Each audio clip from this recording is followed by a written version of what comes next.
So, not too long ago, I challenged Sir Pilkey to a 1v1. In that video, I ended up losing. Go watch that video, by the way, if you haven't already. After this video, of course. But in that moment, it hit me. Me and Pilkey have battled twice before, and both times I was the one on the losing end. Something needed to change. I needed to change. If the day ever presented itself that I am in a battle with Sir Pilkey or another creator at any point, I will be the one that wins.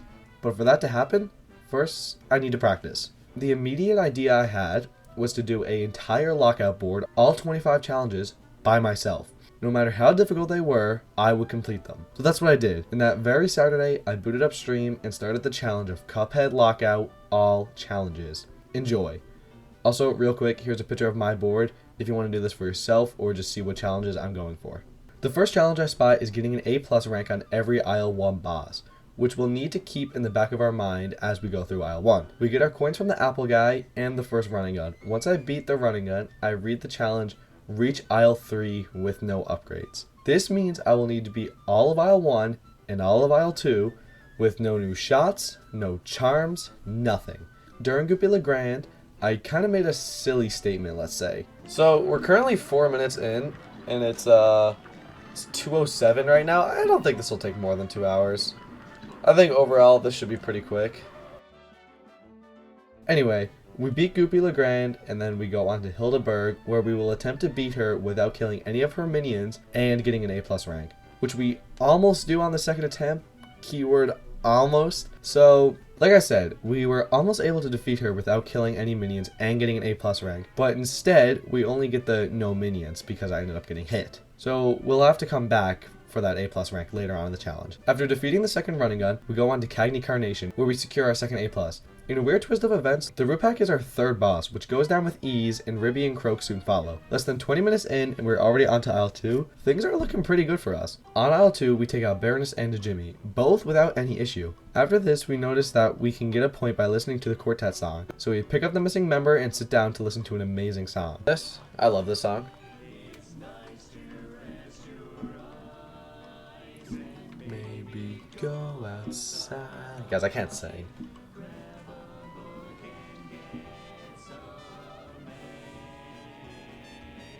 Anyways, after the song, we go to Beppy, Funhouse Frazzle, Funfair Fever, and we stop to pop 5 balloons and check off another challenge. Now it's time for Wally Warble, specifically beating Wally Warbles with his heart out of his chest. If you don't know what that means, basically in Wally's final phase, he has this attack where he will send his heart out of his chest and attack you with bullets. So I need to time my damage and try to kill him while he's doing this attack in order to complete this challenge, which we do pretty easily. Just kidding. We ended up mistiming our attacks and he died once the heart was back in his chest. But we make the decision to move on and come back at a later point to complete this challenge. We get Mausoleum 2 for the Invincibility Super, and we take out Grim, giving us access to Isle 3, which means that we can finally go buy upgrades from Pork Rinds and use the super we just obtained. In my joy, I ended up noticing the worst challenge in the whole game. I need to beat the game without Lobber or Roundabout. This means that I can't use either of those shots before defeating the devil, and that's a big detriment considering that those are my top tier shots.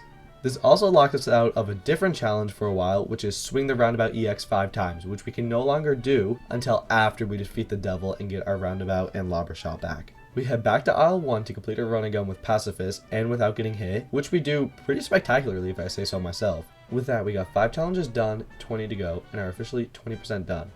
On this streak of redoing levels, we go and rematch Hildeberg, attempting to beat her with an A+ rank, which only takes a couple of tries. Then, even continuing on our streak, we beat 3 bosses all in simple mode. On to Brinybeard, my least favorite boss. We use Super 2 to get on top of his beam and quote, ride it as the challenge states, but we get another mark on the board, so we're okay with it. Next we go to Perilous Pierce for our 5th running gun. Now that that's over, we go to Cala Maria, where we try to kill one of the minions that she summons, which really wasn't nearly as hard as I thought it was going to be. At the end of the fight, we realized that the running gun we completed gave us enough coins to finish the collect 30 coins challenge. Wait, we collected 30 coins! That's another thing done, which gives us 10 out of 25 challenges completed, officially 40% done now. On to the B, where we do nothing but absolutely shit on her, but only get a B+. On to the final running gun, where we pull out some great moves.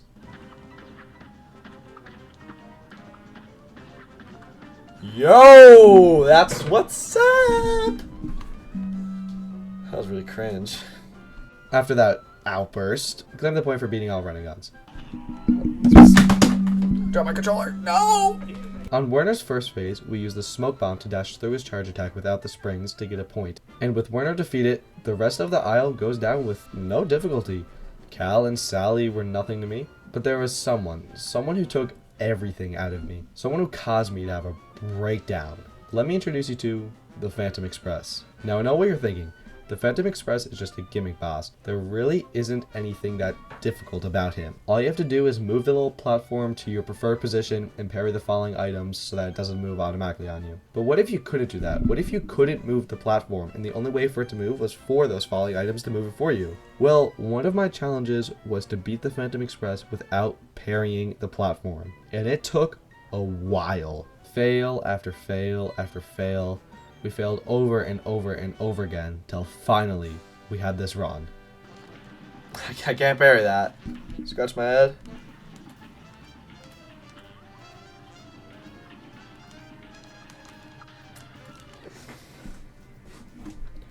I'm still gonna beat it.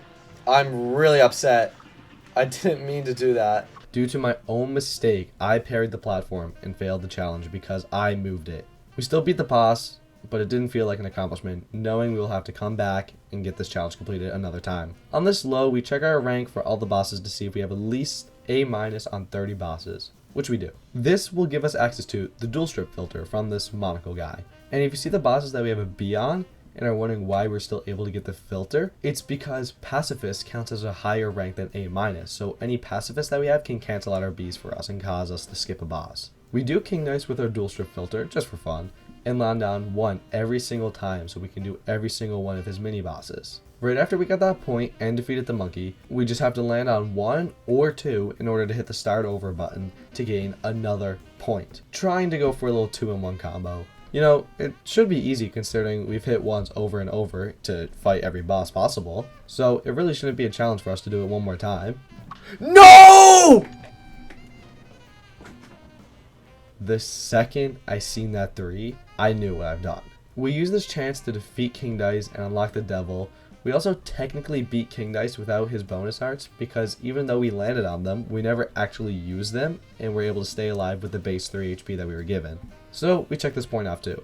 Devil goes down without too much trouble, which we can also check off the point for not using Lobber or the roundabout and finally get access to these shots, which helps out a lot. We go back to King Dice to defeat his plane boss with the minigun to claim that point as well. We come back to that plane boss again to try and defeat him with just the whetstone and learn 2 things. 1, the whetstone sucks. 2, this boss has terrible hitboxes. We try a couple more times with no luck and instead decide to go for an aisle 3 boss with Chaser on expert mode, which we decided to do on Werner because he's the easiest. We then come back to Werner for 2 more things. We need to swing the roundabout EX 5 times, which is simple and we do, and we need to S rank 1 boss on each aisle, so we take out 2 birds with 1 stone. We do both easily. Well, kind of. We swung the roundabout 5 times, but apparently I can't S rank Werner for the life of me. So instead, we go to Dr. Cal to get a different 2 birds with 1 stone because we also need to S rank a plane level with machine gun only. So if we can get our S rank here, it'll count for that point and our aisle 3 S rank, which we do. We go back to the Phantom Express where we lose our mind again. No! I was so close! We try a few more times but ultimately accept defeat and end stream for that day. Feeling defeated and not even wanting to do the challenge again, I started back up again just a few days later where we immediately tried the Phantom Express with Smoke Bomb this time as our charm. It took a few attempts to get back into the swing of things, but you know what? We beat it. That's how you do it!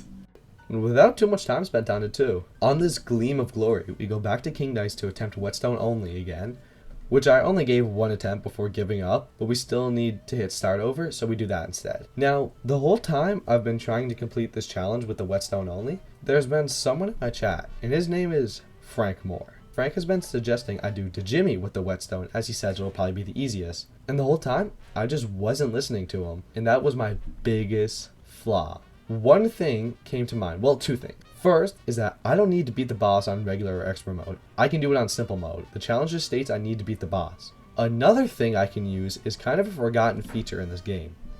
Cuphead has this thing called Genie Wishes, where basically if you walk in a circle 3 times, it'll activate Jimmy, and he will give you 3 wishes.